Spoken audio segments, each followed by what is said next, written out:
I was planning on doing a show anyway about this, but approximately 6 hours ago, President Trump tweeted out about Iran.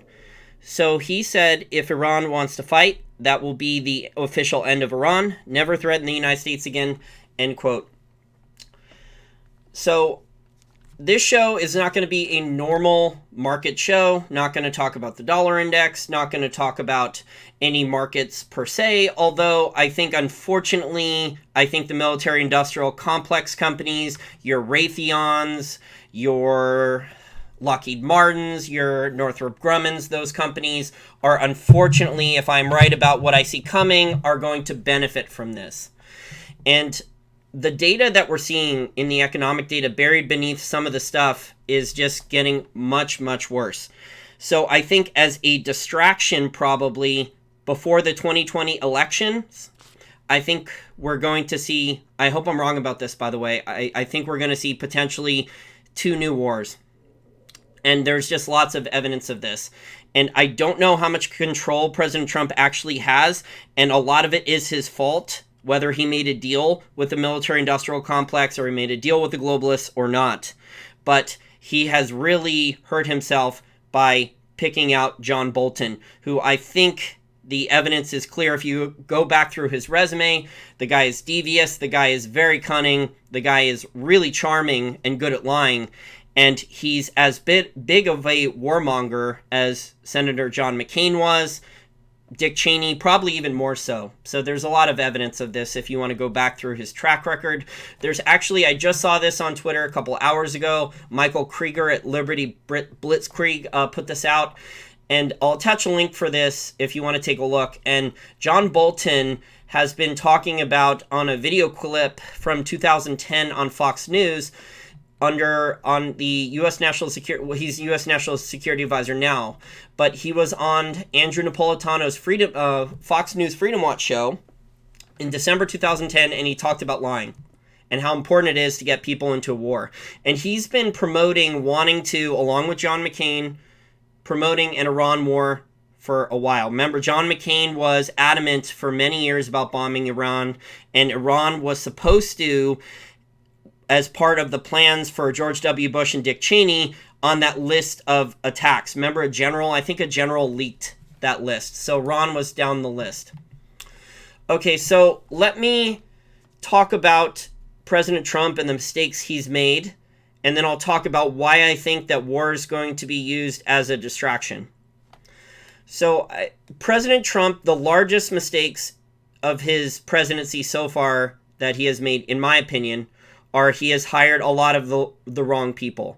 Whether it's a combination of factors. So either he realizes he can't get a lot of his own political appointees brought through the process, whether that's through Congress or through the Office of Management and Personnel, the bureaucracy there.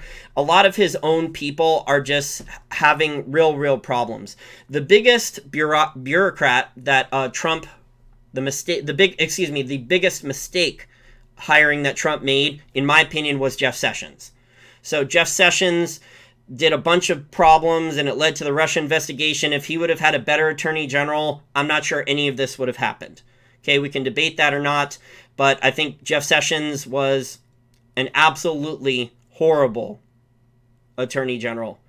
Even though his paper resume looked good, the man was either inept, corrupt, or just totally lazy. I'm not sure exactly of the combination. I've heard all three from people that have been aware of the situation. And no, I don't believe the QAnon stuff that Jeff Sessions was doing his job and secretly running interference, okay? I definitely do not believe that. Now, this may turn out to be the worst hiring if things continue along this path. But John Bolton, who is President Trump's national security advisor, I have heard for a while now that Trump has been delegating way too much to John Bolton. And John Bolton is one of the biggest warmongers that the United States has had in decades. He's been a larger warmonger than a lot of other people. Almost as much as Bill Kristol. Bill Kristol, who's like a psycho warmonger, and I think his neocon conservative magazine, I think it just went out of business. I can't remember what it's called, but he was on Twitter about a year ago, give or take, and he was talking about first striking China. He's a fucking nutjob. Sorry I dropped the F-bomb, but he is a nutjob. If you want some crazy laughs and see how crazy the neocons can be, look at what Bill Kristol says on his Twitter and in his writings. So John Bolton has been very aggressive with things in Venezuela, and if you can believe the leaks that are coming out in Iran, related to Iran, then it looks like things are getting very, very close to a conflict or war there. Now, on top of the military-industrial complex, which always wants more wars because it's very profitable for bullets, guns, tanks, planes, those things. War is profitable for those companies. The Raytheons, the Lockheed Martins, the Northrop Grummans, Boeings, although Boeing's having a lot of problems, but, a war might help Boeing out a lot. And unfortunately, like I said, hiring people, Trump has had a lot of problems. Not all of it's his fault because he can't get all of his own people in there, but another big mistake besides John Bolton is who Trump just chose as his defense secretary. This guy, Patrick Shanahan. So he is the acting defense secretary since January 1st. However, he is a former Boeing executive, and Boeing is military-industrial complex. So you're not exactly promoting someone to defense secretary who fears war, okay? He may even have financial interests in more wars. I'm not sure what the process is for him divesting all of his investments, but he used to run Boeing. He was an upper executive at Boeing. So it's very dangerous what he did, putting a military-industrial complex executive in charge of defense secretary. Because basically, the defense secretary is supposed to be more cautious, and instead, he basically put someone who's offense and wants attacks and wars and new conflicts. And there's a lot of... Okay, let me just switch. So, let me talk about Trump and this fake news that he claims, the 120,000 troops to Iran report. So Trump has denied it. The New York Times probably has a source. We don't know who the source is, obviously. But I think this could be not fake news. And let me lay out three possibilities. So, number one, either Trump approved it and now is denying it, and it's a trial balloon to test. Because look at his tweet that he just put out today about Iran. And 3 days ago, the reports were coming out of the mainstream news that Trump was against a war in Iran. But now, he seems to be flip-flopping. This is very confusing.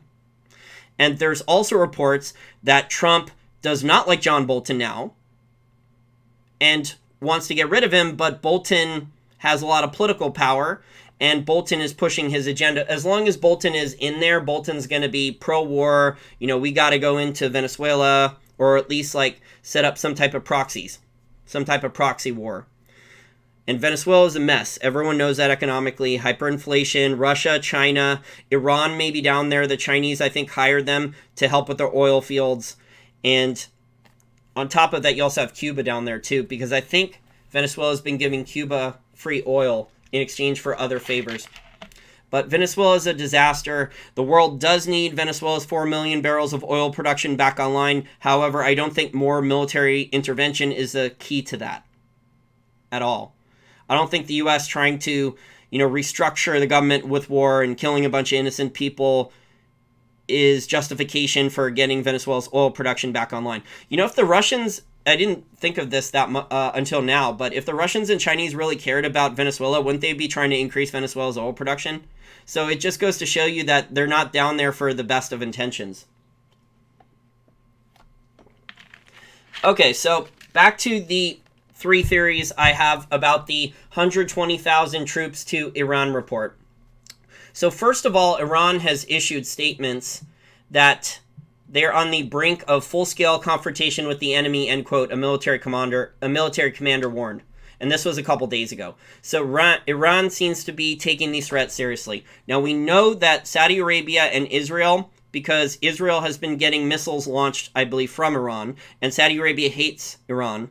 We know that Israel and Saudi Arabia have enormous lobbying. Okay? We also know that the military-industrial complex, anytime there's a chance for another war, is profitable for them. So their incentives are screwed up, and that's in the wrong place. So there's a lot of pressure on President Trump and his administration to try to start something with Iran. I don't think it's a good idea, but there's a lot of interest groups that want it.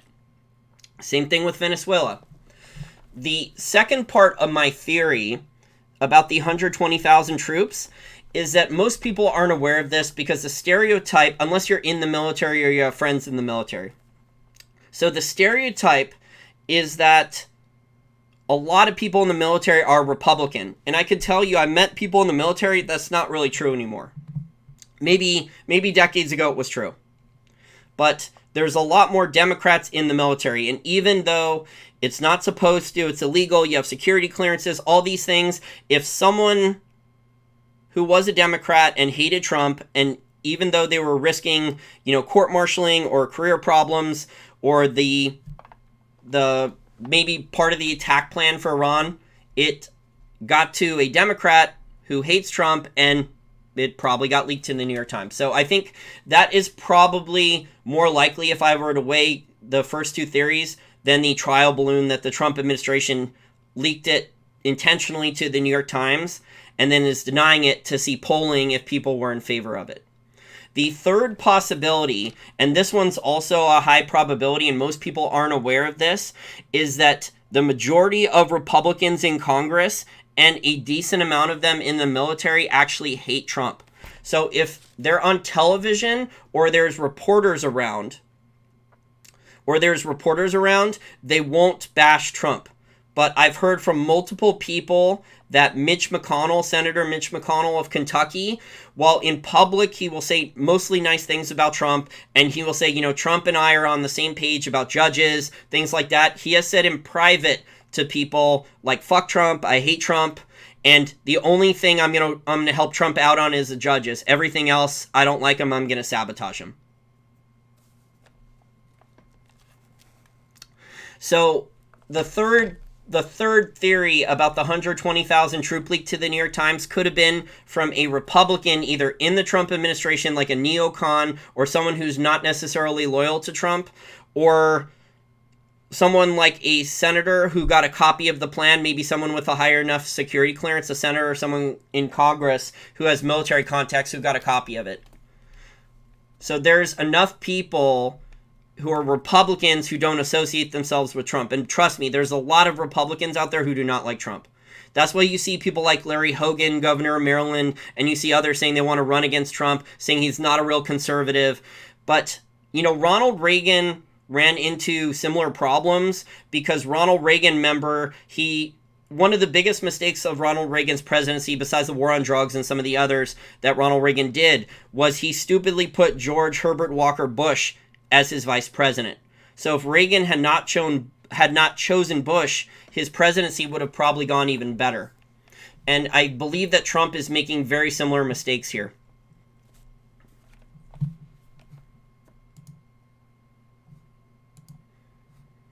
But Bolton is a very dangerous man. So now let's go to the economy. The real economy, the Trump tax cuts at the federal level are wearing off. Okay, the real economy is not really that good. The jobs data, if you listen to an interview last week from Jeff Gundlach on CNBC for 28 minutes, it's in the Wall Street for Main Street Facebook group.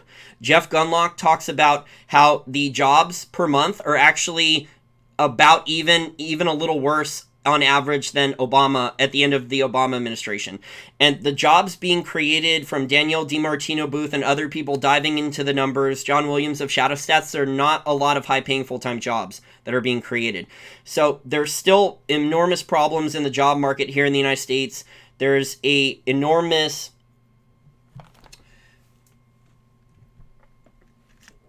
labor participation rate. There's a lot of Americans that are not working. Okay, that are not even trying or applying to jobs. That's part of it. They're not even being counted still. Sorry, I had a little brain fart there. I just finished the Game of Thrones last episode. Taking a little water break. So let me read some additional articles. Oh, and on top of that, you have just taxes increasing at the state and federal level. And very few analysts, actually I really haven't seen any other analysts besides myself, taking that into account. When you have taxes going up across the board and a lot of things at the state and local levels, it's going to offset any of the federal tax cuts. On top of that, you have inflation. So the jobs data is nowhere near as good as being claimed, and the tax cuts are wearing off. The state and local taxes are going up. And on top of this, we just have, and the economy is not creating a lot of high-paying full-time jobs because we see that in the jobs data. But we are seeing now surveys and other evidence that are coming out. So this article, I'll attach a link to it if you want to take a look. It's from April 25th, so it's about a month ago. But it says over 1 in 4 Americans are skipping summer vacation this year, and it's because they can't afford it. So these are surveys from like Bankrate. These are surveys of 3,000 adults, but I'm sure these are people being honest. Millions of Americans are just one paycheck away from financial disaster. This article from Market Watch came out last, they updated it. Okay, it came out a couple days ago, but they updated it again today. 53% of Americans live paycheck to paycheck. 62% of millennials are living paycheck to paycheck, says another study. 61. Here's the one that's really scary. 61% of millennials don't even have $500. So these are kids that are trying to get into the job market. Maybe they even have a full-time job and they still don't have $500 in savings. I'm actually seeing anecdotally evidence of this on the dating apps. There's girls now that are admitting that their sex lives are bad because even though they have a full-time job, they can't afford rent.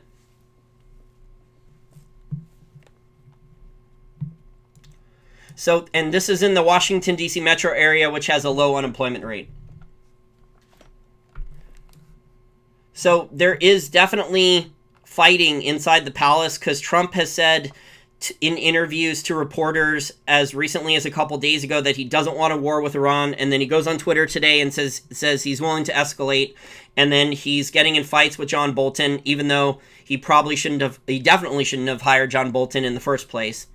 But there's a theory out there that he had to make a deal with the military-industrial complex or the globalists to allow John Bolton in there. So the biggest mistakes, in my opinion, that Trump has made are with personnel, hiring people, but not all of it is his fault because the system is so corrupt and inept and rigged that he can't even get all of his own people approved. The approval process for getting some people in is difficult. The Attorney General Trump has now, Barr, one of the only reasons he got confirmed so quickly was that he was Bush's guy. He was Attorney General for George Herbert Walker Bush, if you're not familiar. But if Trump would have tried to pick out another Attorney General, I'm not sure. He may still not even have that Attorney General, another candidate, already confirmed yet. That's how slow the process is. And this could do a lot of damage to the oil market. So if they did, I'm not in favor of it, but if they did get the oil production in Venezuela back online with an intervention movement, that would help the global economy with 4 million barrels of oil production. And maybe they're aware, they're intentionally doing this, like I said a couple weeks ago in a live stream, because they're aware of the problems now in shale. The economics on shale are just not very good anymore. The capex is too high. And the CEOs got caught lying. There's tons of lawsuits. Some of these CEOs, these shale CEOs, have been lying nonstop for 10 or 11 years about profits and dividends and free cash flow, and none of it has come. So I blame Trump for hiring John Bolton. Maybe he had to make a deal to save his family to protect them for some type of protection deal. But Bolton is sinister. He is devious. He is cunning. He is very charming too. From people I know that have met him in person. He has libertarian friends, and I heard he plays cards with them, like poker.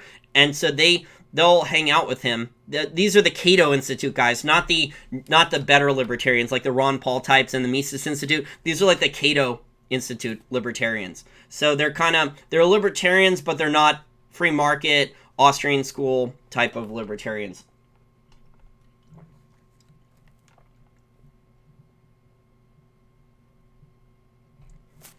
And surprisingly, with rumors of war, gold and silver don't do well. New normal, right? With the paper price bombings. So feel free to comment in the comments in the live chat here or in the comments section after the video on your thoughts about if the U.S. is going to use war with both Iran and or Venezuela as a distraction. But the evidence is mounting based on surveys, and these surveys are not political stuff. It's not like they're weighing stuff for the Democrats. So I think these surveys are pretty accurate, at least in the past they've been. So it looks like that a lot of Americans can't afford a summer vacation now. So that has gotten worse despite the Trump tax cuts. And that a lot of Americans are increasingly living paycheck to paycheck. There's been worse stagflation in the real economy. And historically speaking, when the economy gets bad, instead of admitting that the economy is bad, and I'm sure some of these people in the Trump administration know the truth about the real economy. They may talk about GDP, they may talk about the jobs numbers. I'm sure some of these guys off the record are well aware of the labor participation rate being so low. Record lows. I think we're 40 or 50-year lows for labor participation rate. That's how many Americans have stopped even applying for jobs.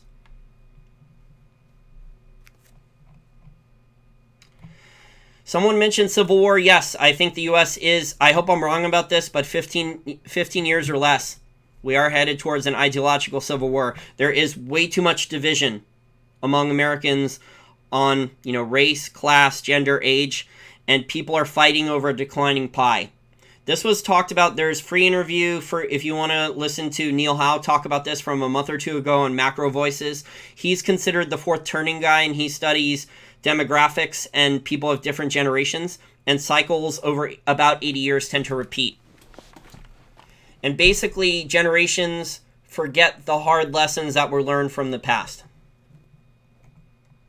And this is why you see so many people now in favor of socialism, because they didn't have to deal with it, the worst parts of it decades ago, or fight against National Socialists in a war.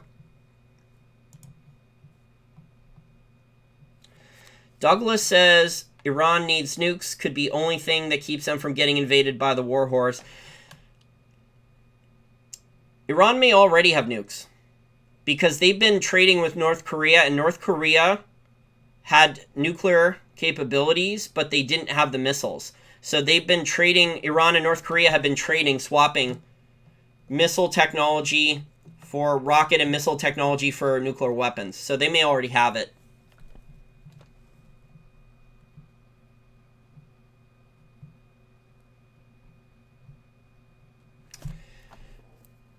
Jews still need to accept Jesus, bottom line. I think this has to do with profits over people.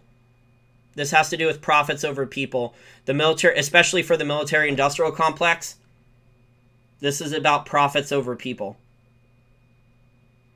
And if there was a legitimately good defense secretary who didn't want war, maybe they could stop this. But the person Trump has put, at least the interim defense secretary, is not the person who's going to stop wars like this.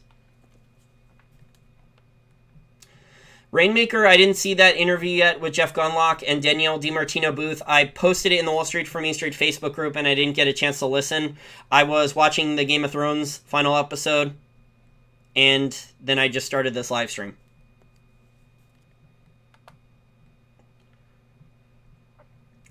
S says the women need to find a sugar daddy. Yeah, they will. Probably more than one.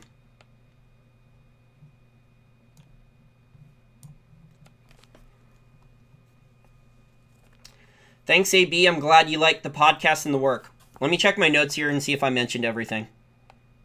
So I think Trump has lost control of John Bolton. I'm not sure he ever had control, but these are the problems when the system is already, the bureaucracy and the military-industrial complex are already this powerful that it is very difficult to make change.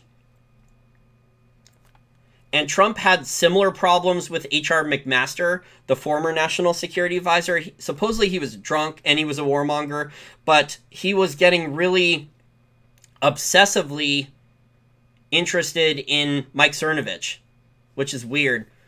I remember Mike Cernovich talking about that H.R. McMaster mentioned him in an interview by name or something. But there's so many Republicans and Democrats here in the Washington, D.C. metro area at think tanks, as defense contractors, as subcontractors, all these different types of jobs that make so much money. I met one of these guys. I don't remember his name to be honest, at a YouTube creator event at Google headquarters 3 years ago. It was May of 2016. And he had been working as a military contractor or subcontractor, one of those guys, I think contractor, for many, many years. And he was telling me that he was making hundreds of thousands of dollars and he had all this, really nice healthcare plan, Cadillac healthcare, retirement, and that he didn't even have to go to work that often. So he said he could take off whenever he wanted or he can work from home often. And he was telling me how cushy of a job it was. Now, it's just ridiculous with all this waste. You add in the Catherine Austin Fitts and Dr. Mark Skidmore work with all that waste, and, it's just stupid that the military-industrial complex needs more wars for profits because they've already spent so much on wars. They've already profited too much. So, like I said, this is not, bad Jews, bad Muslims, or anything like that. This is profits over people. Just immoral people. This is not real capitalism. These are just immoral people that are looking for the next buck, for the next bonus or whatever. So if you don't care about morals, the military industrial complex stocks, your Raytheons, your Lockheed Martins, your Northrop Grummans, those guys will benefit from all this. I hope I'm wrong. I hope there is no war with Iran. I hope there is no conflict with Venezuela. But it is looking increasingly like that.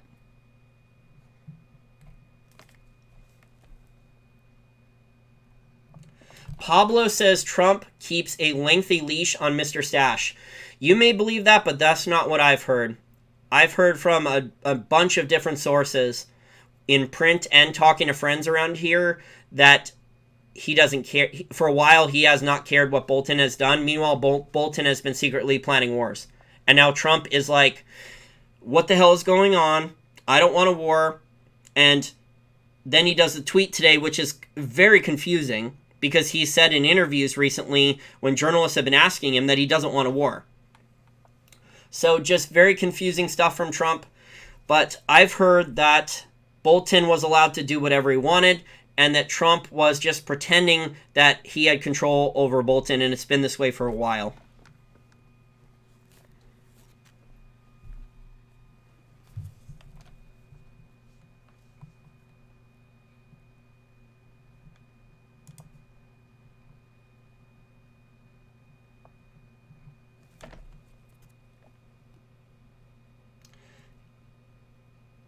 Cat Piss Sniffer says, you would like to officially announce to everyone we are a banana republic, we just don't know it yet. Yeah, with a world reserve currency and nuclear weapons and a bunch of advanced technology that most people don't even know about. So it's the world's most powerful banana republic.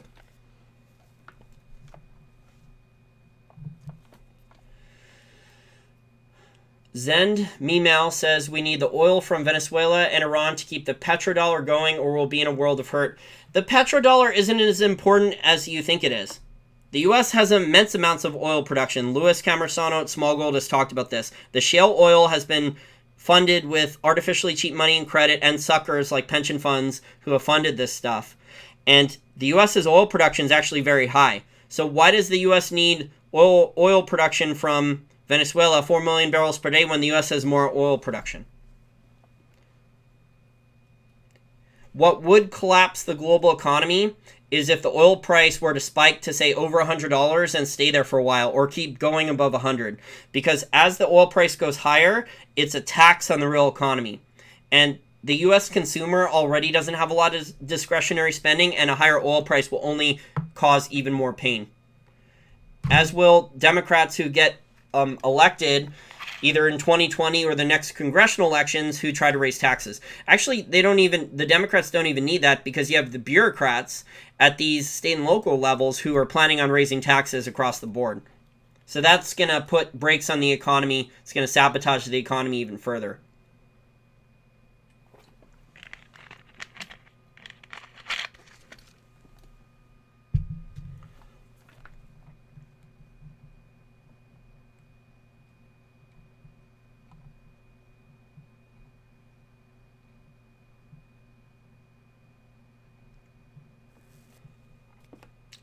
Well, Joe, Joe thinks that there will be terrorist activities increased in Iran. Well, the U.S. already named the Iranian Republican Guard, that's their main military force, their highest ranked members, as a terrorist group.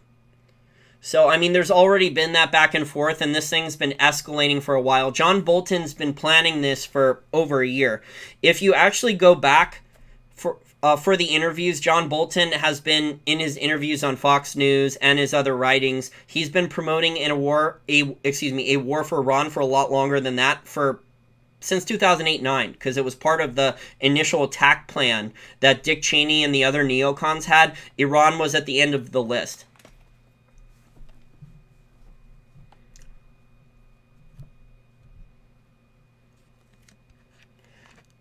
So Trump really let the fox into the henhouse, I would say.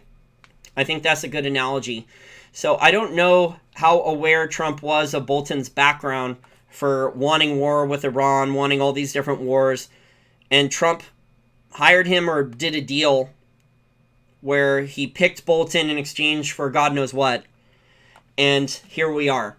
Because once Bolton was given more power as National Security Advisor, then he could start increasing his plans for setting things up for more war. Whereas him just going on Fox News all the time for years and saying we should go to war with Iran wasn't as effective as him actually having the power to be National Security Advisor and implement all of his plans.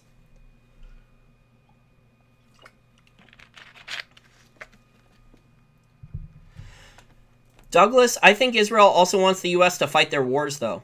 So the Israeli government spends a bunch of money on lobbying, and they have the U.S. fight their wars. Because they prefer to have Americans die instead of Israelis.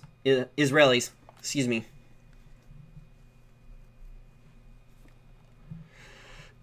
Douglas says we are a banana republic with no bananas. We have a bunch of other stuff instead, man. Welcome to dystopia.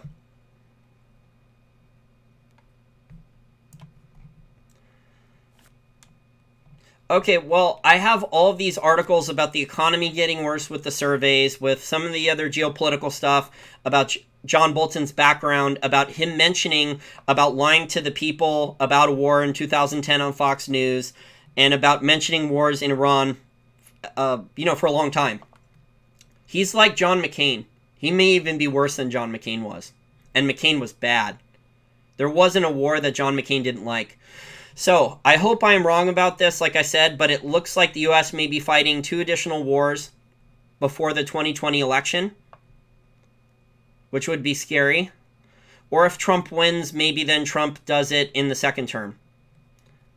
I don't even know if Trump wants to do it, but at this point, if he's going to keep John Bolton around, Bolton's going to keep pushing things forward. Hopefully, Donald Trump will be able to get rid of John Bolton. I just don't know.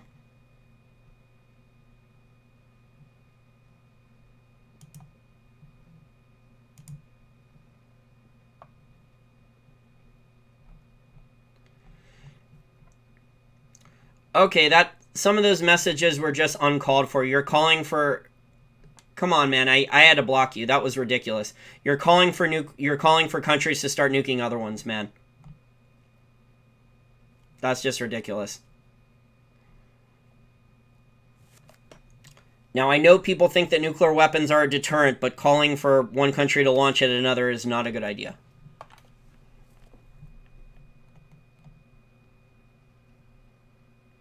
That is exactly correct, Douglas. Israel will fight to the last American. Vajra says, do you think it's possible we could actually have a kinetic war with China? Yes, but not anytime soon. It would have to build up. The trade war would have to get worse. Right now, China is getting away scot-free with hyperinflating their currency with the RMB. In fact, China has created real estate bubbles all over the globe by hyperinflating their currency. They have created the largest credit bubble in history in only 10 years. China created almost $50 trillion out of thin air in only 10 years. It took the United States way longer than that to create that much credit. And China's done it in only 10 years. And so as long as China can get away with that, they're going to keep doing what they're doing. And in fact, I just saw a new article that China now has approved, the Chinese government has approved massive share buybacks with debt. So now, to manipulate their own stock market, China's now doing share buybacks, massive buyback plans, tens of billions of dollars worth. So they're not stopping their crazy credit stuff. They're just copying the US and doing it. And I guess people in China are happy with it because margin debt on Chinese stocks are high too. And I'm sure some of that money with the margin debt for Chinese stocks is now into Bitcoin and crypto. This whole thing's a mess. It's just getting crazier. And now on top of all this, with the economy and all the stuff I've covered for many years now, it looks like there could be 2 new wars before the 2020 election.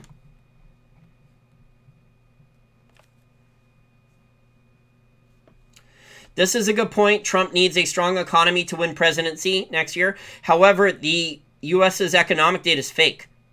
So they could... This is funny. Jeff Gundlach talked about this in his CNBC interview, and I'm sure he talked about it with Danielle DiMartino Booth, that Trump is repeatedly saying how this is the greatest economy ever in the history of the United States, but there's just not a lot of evidence to prove it. In fact, there's almost no evidence. So a lot of people, Trump supporters, are believing that this is the greatest economy ever. And the reality of the economic data is the Trump tax cuts have worn off, the labor participation rate is not good, and that the jobs that have been created in the real economy are not high-paying full-time jobs. A lot of the jobs now are low-paying, part-time service sector stuff. And on top of this now, we may have 2 new wars and the trade war, which is going to escalate and get a lot more painful for a lot of people on both sides. Oh, the Chinese are doing tons of propaganda, Rainmaker. The Chinese government has a lockdown on this stuff. I heard from someone in the comment section now that you get flagged for using a VPN over there, so you can get in trouble just for that. So to try to get around the Great Firewall, you can get in trouble just by having a VPN. You can get brought in for questioning.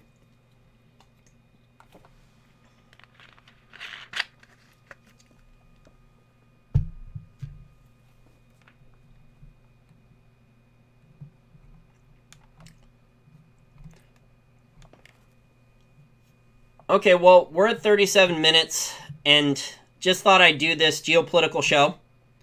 And John Bolton, I do not like him. I saw him speak at a International Students for Liberty conference, now called LibertyCon, and the guy is just very full of himself. What's funny is he is really good at playing to his audience. So I would just say he's just a psychopath or sociopath. He's very charming. So depending upon his audience, he could act like a totally different person in front of them. He's not genuine or authentic.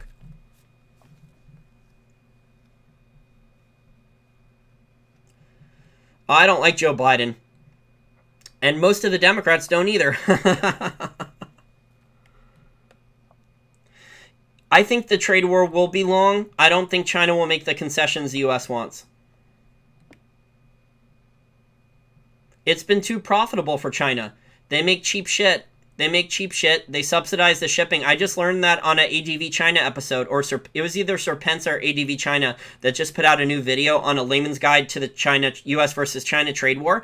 And he was talking about traveling throughout China. He was like wondering how a small Chinese company can make a profit shipping to the United States or somewhere else outside of China, like tiny little trinkets. And he basically said that the Chinese government has been subsidizing the shipping, so they profit all these years. So the Chinese government has been subsidizing all the shipping for a lot of these trinkets, and then say, oh, you bring dollars back, though. Well, Bolton is an old neocon. He's been in the war game, pro-war, warmonger for a long time. Not quite as long as McCain, but his resume, and I pay attention to this because I'm friends with Daniel McAdams at the Ron Paul Institute, and I've been to the Ron Paul Institute conferences. There's another one coming up in August. I'm sure they're going to be talking about a lot of this about Bolton. Yes, Biden is very hands-on. He's also a drunk. He's a super creepy Uncle Joe.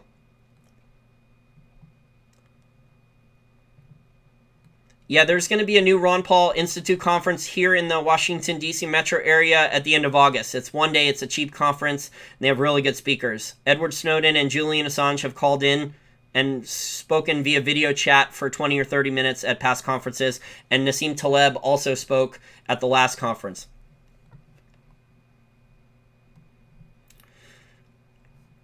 Okay, well, we're almost at 40 minutes here. There's a lot of funny stuff, funny comments coming in. I think I'm reading them. They're really funny.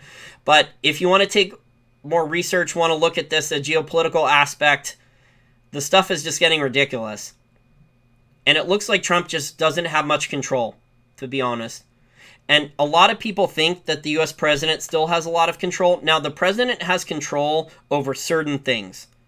So if the president wants to start a war now, a lot of congressmen, Republicans, and Democrats, since they're pro-war and they're bought off by military-industrial complex, or they're getting a lot of lobbying money from the Saudis or Israel, then normally they'll be in favor of it.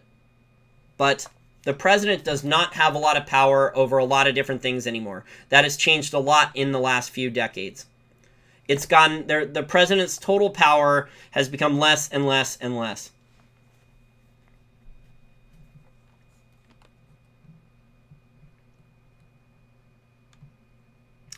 This is an interesting theory here from Spare. He thinks Trump sided with the warmongers in order to take on globalists without interference from the military-industrial complex. And so this is making a deal with one devil to fight against another. Or a deal with one demon to fight against another. And then you have innocent people in other countries getting hurt, and you have Americans who couldn't find good jobs and had to enlist in the military, potentially getting killed. But there's no bombs here in the U.S. There's no attacks, here in the U.S. Well, not military attacks. We all know about the other risks here in the U.S. But a lot of that's from dumb immigration and bad screening. And radicalism, Islamic radicalism. And there's plenty of good Muslims. My former business partner, Mo, was a good Muslim. I respect him. I think he was a good person. He just wasn't the best business partner. But there are radical Muslims. Yeah, I expect Bitcoin to go up. Bitcoin, unfortunately, Bitcoin is acting like gold should.